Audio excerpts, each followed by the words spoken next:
Parlamenti iranian ka dhënë dritën jeshile për një plan që parashikon mbylljen e ngushticës së Hormuzit, e cila njihet si një nga rrugët më strategjike për transportin ndërkombëtar të naftës dhe gazit. Sipas raportimeve të agjencisë Reuters, vendimi përfundimtar i takon Këshillit Suprem të Sigurisë Kombëtare të vendit, edhe pse ky hap nuk është ende zyrtar.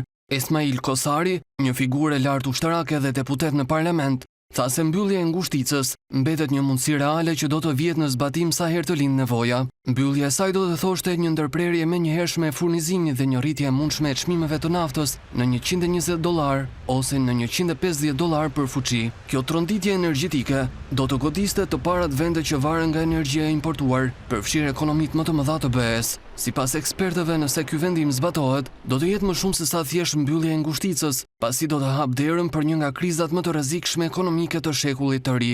Mbi vendimin e parlamentit iranian reagoi edhe sekretari amerikan i shtetit Marco Rubio, i cili paralajmëroi Teheranin se zbatimi i një vendimi të tillë do të ishte i tmerrshëm dhe do të ishte vetvrasje ekonomike, ndërsa i bëri thirrje qeverisë kineze të kontaktojë Teheranin për këtë çështje. Ngushtica e Hormuzit përbën një urë të rëndësishme ujore që lidh gjirin persik me detin arabik dhe ka një rol të pazëvendësueshëm në ekonominë botërore.